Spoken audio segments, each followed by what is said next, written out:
बात यह है कि आम जनता के आय में वृद्धि किस प्रकार से हो, उस प्रकार की योजनाएं बननी चाहिए। अब रेवड़ी की बात जो कह रहे हैं, तो रेवड़ी किसे आप मानेंगे?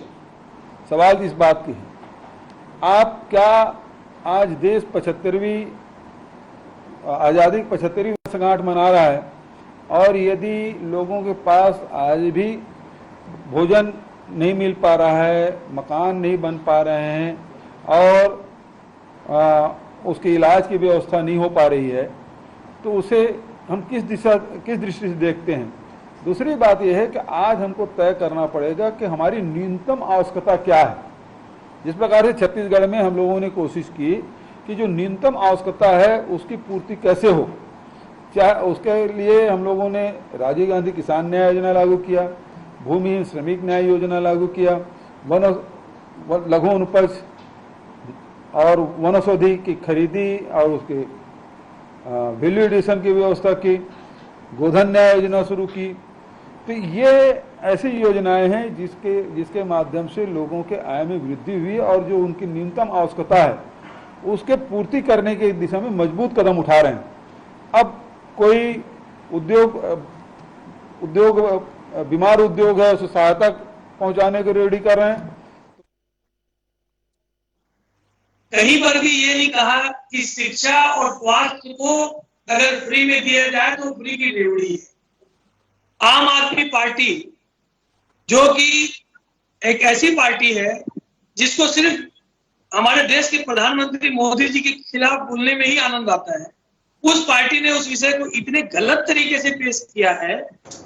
हमारे देश के प्रधानमंत्री जी एक संवेदनशील प्रधानमंत्री जी, जिनका सिर्फ एक ही उद्देश्य है कि इस देश के अंतिम पंक्ति में खड़े अंतिम व्यक्ति को सारी सुविधा मिल सके, चाहे वह शिक्षा की हो, चाहे वह स्वास्थ्य की हो, चाहे वह राशन से संबंधित हो।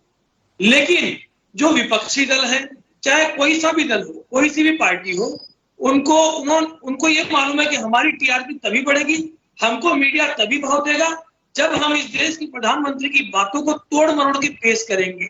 कहीं पर भी भारतीय जनता पार्टी का यह उद्देश्य नहीं है कि शिक्षा और स्वास्थ्य जैसी चीजों पे अंकुश लगाया जाए।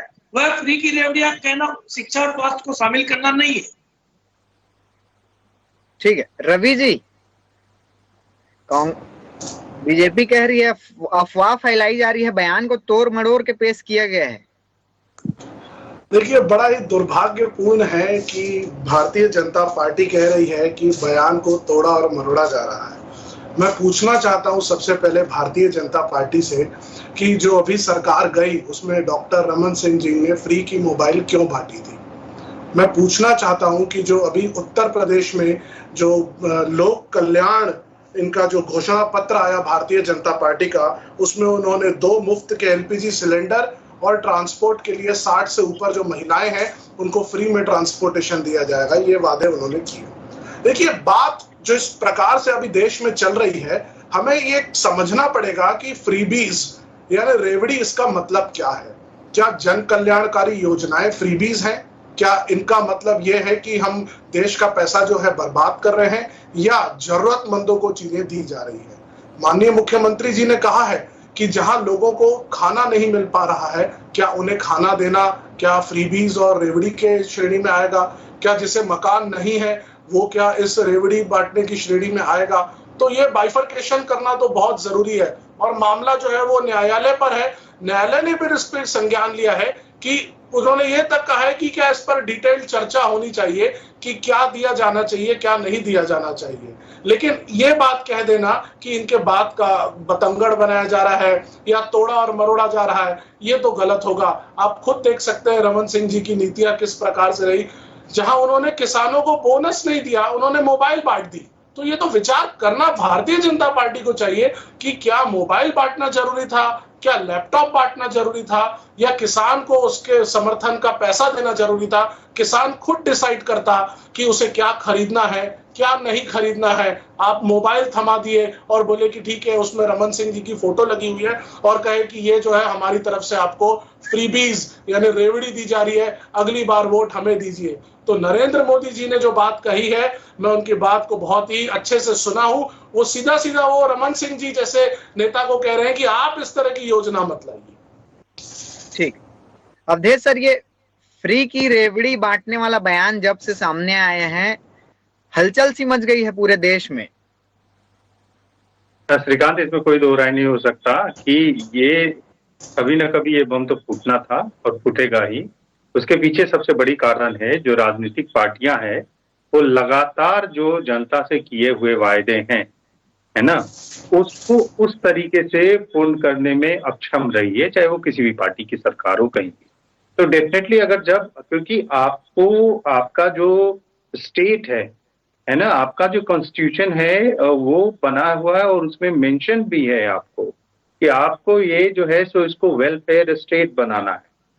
अब वेलफेयर स्टेट का मतलब ये होता है कि जहां पर एक आम आदमी जो सबसे लास्ट बेंच पे जो बैठा हुआ व्यक्ति है सोसाइटी का, वो अपनी एक्सरसाइज, अपनी राइट्स का एक्सरसाइज वो बिना किसी रुकावट के, बिना किसी पक्षपात के वो सही तरीके से वो कर सके। चाहे वो न्याय के मसले में हो, उसका न्याय का एक्सेस होना चाहिए, उसको एजुकेशन का एक्सेस होना चाहिए, उसको जॉब अपॉर्चुनिटीज का एक्सेस होना चाहिए, या फिर उसको अगर कहीं पर वो ट्रांसपोर्ट कर रहा है तो उसका ट्रांसपोर्ट का एक्सेस होना चाहिए। कहने का मतलब ये सारे पब्लिक इंफ्रास्ट्रक्चर इस हिसाब से तैयार हो जाना चाहिए, या पब्लिक सर्विसेज, जहां पर एक जो कम आय वाला व्यक्ति है, या हम सीधे सीधे बीपीएल की बात कर ले, उसको भी प्रॉब्लम ना हो।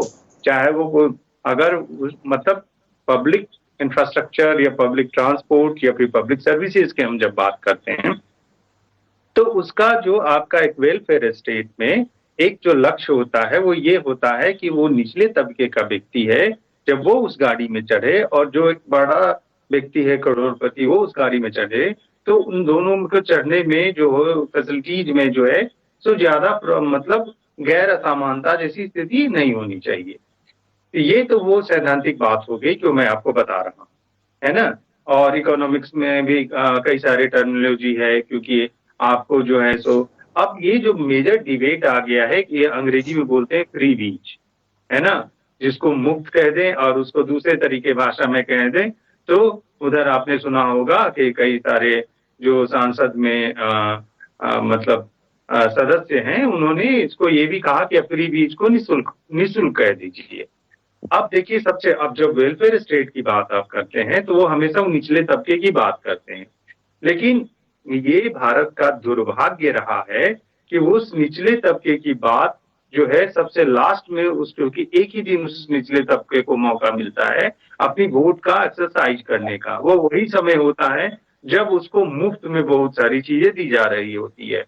चाहे वो कई चादर बांट दिए जाते हैं, कंबल बांट दिए जाते हैं, साड़ियां बांट दी जाती है, पैसे बांट दिए जाते हैं। तो देखिए, ये जब केस कोर्ट में गया है, तब इवन की सीजे रमन्ना वो खुद इसको मतलब देख रहे हैं, इस पूरे मसले को देख रहे हैं। हालांकि कोर्ट ने अभी तक इस पे कोई ऑर्डर पास नहीं किया, मैं पहले बता देता हूँ, लेकिन उसमें उनका ये कहना है कि लेजिस्लेचर जो है, जो विधानसभा अस्थायी का है, उसमें मैं घुसना नहीं चाहता हूँ, लेकिन इसमें इलेक्शन कमीशन को भी बुलाया गया है कि आप ये स्पेसिफाई कर दीजिए, या एक प्रकार से जो है तो उसमें जो पेटिशनर है उसने ये कहा है कि वो जो व्यक्ति या वो जो पार्टी इस प्रकार के जो मुफ्त की चीजें की बात करता है या लास्ट आवर में जो बट जाता है, तो उस पर कार्रवाई होनी चाहिए, उस पार्टी का जो सिंबल है वो सीज करना।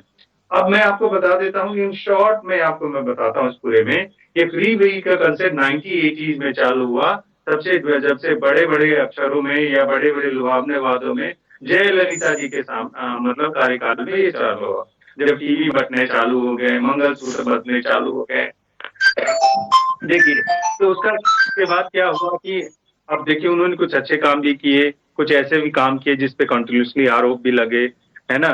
तो ये डेफिनेटली है, लेकिन इस चीजों से आपको ये भारतीय राजनीति में, इवन के नॉर्दर्न स्टेट में इसको उतनी स्वीकार्यता शुरू में नहीं थी, लेकिन जैसे जैसे पार्टियों ने फील्ड में जो उनके जो एक्टिविटी होती है वो कम कर दी, और जो मतलब सब उत्साह से फहराएंगे तो झंडा ऊंचा रहे हमारा, विजयी विश्व तिरंगा प्यारा, इसकी शान न जाने पाए चाहे चाहे जान भले ही जाए।